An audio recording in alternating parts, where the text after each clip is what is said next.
Bismillahirrahmanirrahim. Assalamualaikum warahmatullahi wabarakatuh. Apa kabarnya teman-teman? Mudah-mudahan sehat selalu. Pada pertemuan kali ini kita akan bahas tentang pajak, yaitu salah satu sumber penerimaan terbesar negara kita, negara Indonesia. Setelah sebelumnya kita bahas tentang APBN dan APBD, kali ini kita akan bahas tentang pajak. Pertama kita akan bahas tentang pengertian dari pajak. Nah, yang pertama, pengertian dari pajak menurut Profesor Adriani ialah iuran masyarakat kepada negara yang dapat dipaksakan yang terutang oleh yang wajib membayarnya menurut peraturan umum atau peraturan perundang-undangan dengan tidak mendapat prestasi kembali yang langsung dapat ditunjuk dan yang gunanya adalah untuk membiayai pengeluaran umum berhubung dengan tugas negara untuk menyelenggarakan pemerintahan. Ini agak ini juga ya, agak panjang dan ini kita lihat yang lebih simpel pengertian dari undang-undang, pengertian menurut Undang-Undang Nomor 28 Tahun 2007, yaitu tentang ketentuan umum dan tata cara perpajakan. Bahwa pajak adalah kontribusi wajib kepada negara yang terutang oleh orang pribadi atau badan yang bersifat memaksa berdasarkan undang-undang dengan tidak mendapatkan imbalan secara langsung dan digunakan untuk keperluan negara bagi sebesar-besarnya kemakmuran rakyat. Nah, jadi kita dapat beberapa poin penting dari pengertian pajak menurut Undang-Undang Nomor 28 Tahun 2007 ini. Yang pertama, bahwa pajak itu adalah merupakan kontribusi wajib atau iuran wajib dari rakyat atau dari masyarakat kepada negara yang sifatnya itu memaksa. Nah, yang sifatnya memaksa dan pemungutannya itu berdasarkan undang-undang. Serta kita tidak mendapatkan balas jasa secara langsung dari pajak yang telah kita bayarkan. Oke. Nah, ini kita dapat kesimpulan. Yang pertama tadi iuran wajib pada negara, kemudian yang kedua bersifat memaksa, dan yang ketiga yaitu dipungut berdasarkan undang-undang. Kemudian yang keempat tidak mendapat balas jasa, kemudian digunakan untuk membiayai kepentingan umum. Nah, contohnya jalan-jalan, kemudian taman-taman di perkotaan, pokoknya semua yang berhubungan dengan fasilitas umum itu dibiayai oleh negara. Jadi kita memaksa menikmatinya itu tidak secara langsung, kita bayar kemudian kita tidak langsung menikmati, tapi akan dikumpulkan dulu oleh negara, oleh pemerintah, kemudian dikeluarkan lewat pengeluaran pembangunan. Nah, kemudian berikutnya adalah fungsi pajak. Fungsi pajak yang pertama itu adalah fungsi anggaran atau sebagai fungsi budgeter. Nah, pajak merupakan sumber utama pemasukan keuangan negara kita, negara Indonesia, yang menghimpun dana ke kas negara untuk membiayai pengeluaran negara atau pembangunan nasional. Jadi, pajak ini digunakan untuk membiayai pembangunan, memperluas lapangan pekerjaan, membangun infrastruktur, serta gaji ASN. Nah, kemarin kita telah belajar tentang APBN, maka di situ ada pos penerimaan negara. Nah, pos penerimaan atau sumber-sumber penerimaan negara yang salah satu yang utama itu adalah dari pajak. Pada tahun 2017 penerimaan dari pajak negara Indonesia ini sekitar 83% sumber penerimaan negaranya itu disumbang oleh pajak. Nah, jadi nanti anggaran ini dari pajak ini dia akan digunakan untuk apa? Untuk pembangunan, kemudian untuk gaji-gaji PNS, gaji pegawai pemerintah dan lain sebagainya. Jadi itu semua dibiayai oleh pajak. Maka ketika kita tidak membayar pajak, maka pemerintah repot juga nih, nggak ada uangnya kan, nggak ada uang untuk melakukan pembangunan atau membiayai jalannya pemerintahan. Kemudian, nah ini yang kedua sebenarnya nih, tapi saya tulis satu ya ini. Nah, fungsi mengatur.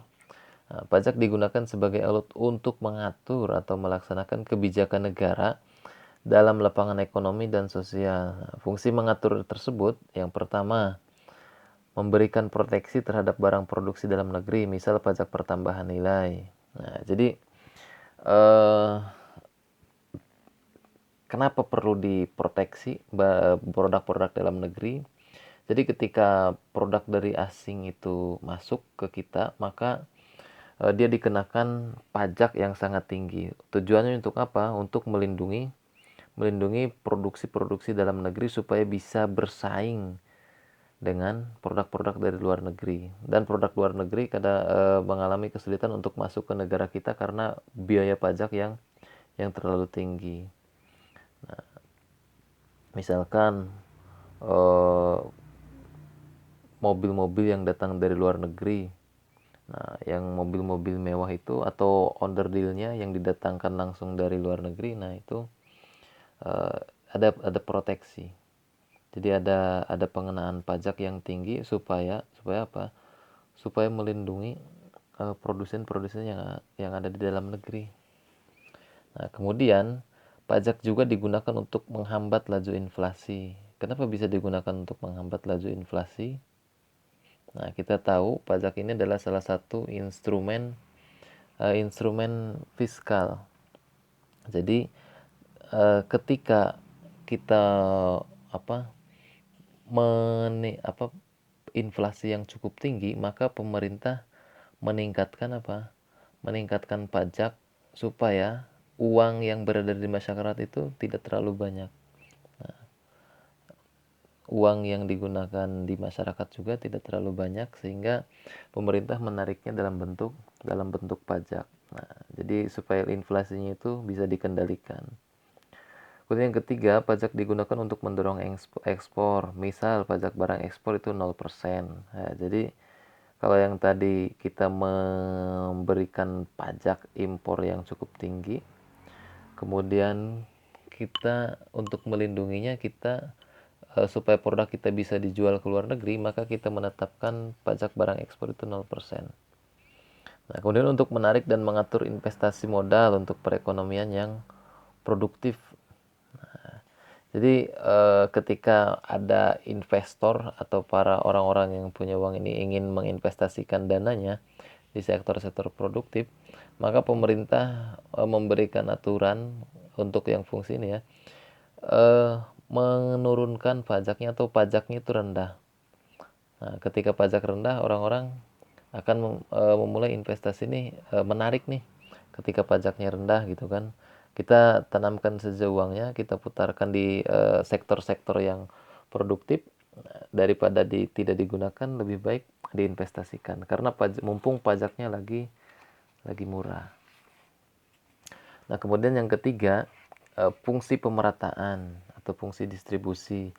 Pajak juga mempunyai fungsi pemerataan yang artinya dapat digunakan untuk menyeimbangkan dan menyesuaikan antara pembagian pendapatan dengan kesejahteraan masyarakat. Dengan kata lain, pajak berfungsi untuk pemerataan pendapatan masyarakat. Jadi supaya nanti tidak terpusat hanya di satu tempat pusat perekonomian itu. Jadi masyarakat itu bisa yang di pelosok, yang di daerah bisa memanfaatkan, bisa menerima penghasilan yang layak. Dari apa? Dari pajak ini yang digunakan untuk pembangunan di sektor-sektor produktif. Pembangunan jalan, akses jalan.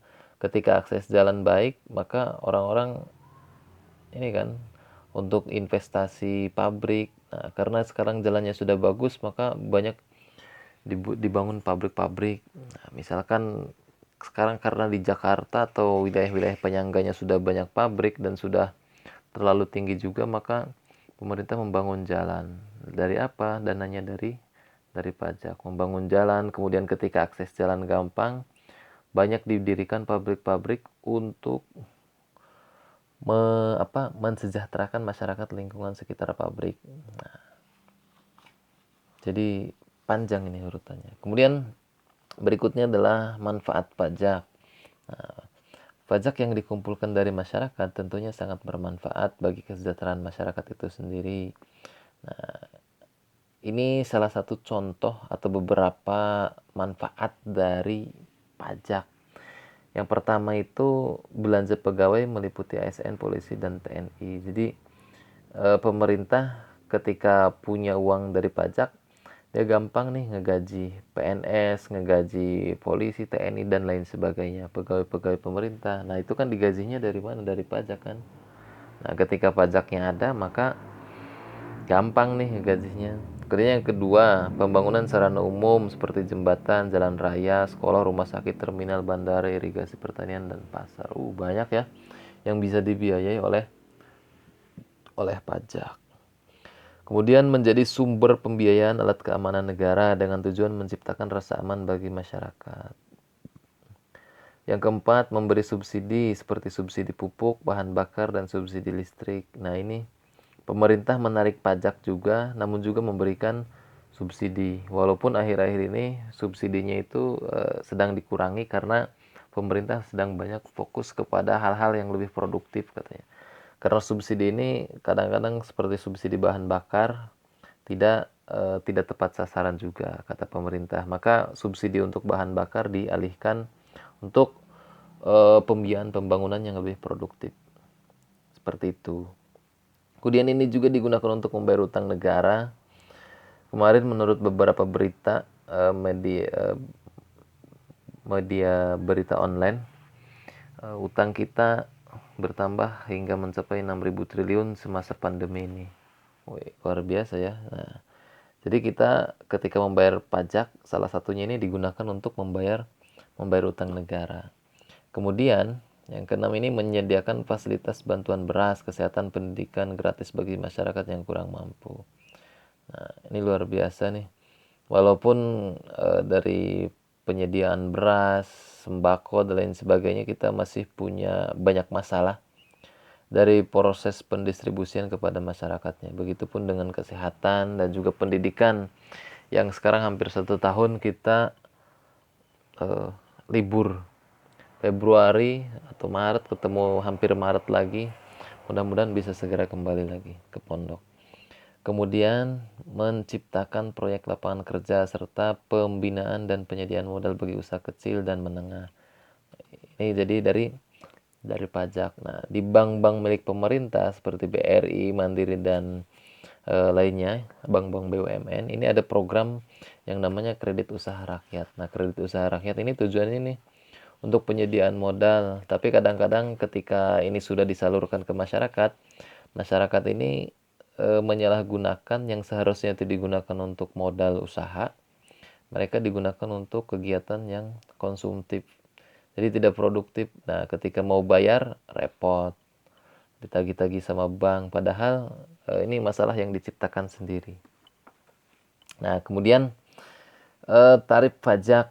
Nah, tarif pajak ini tarif pajak proporsional atau sebanding. Jadi tarif pajak ini yang pengenaannya pajaknya itu tetap berapapun dasar pengenaan pajaknya. Nah, jadi misalkan dari pajak penghasilan 10 juta dikenakan pajak proporsionalnya 10%, 15 juta 10%. Nah, jadi presentasinya sama, berapapun penghasilan kita, pajaknya itu 10%. Atau yang 10% semua itu pajak pertambahan nilai misalkan. Pajak pertambahan nilai ketika kita belanja suka ada kan di nota-nota PPN 10%. Nah, berapapun kita belanjanya, PPN-nya pasti 10%. Nah, itulah yang proporsional. Kemudian berikutnya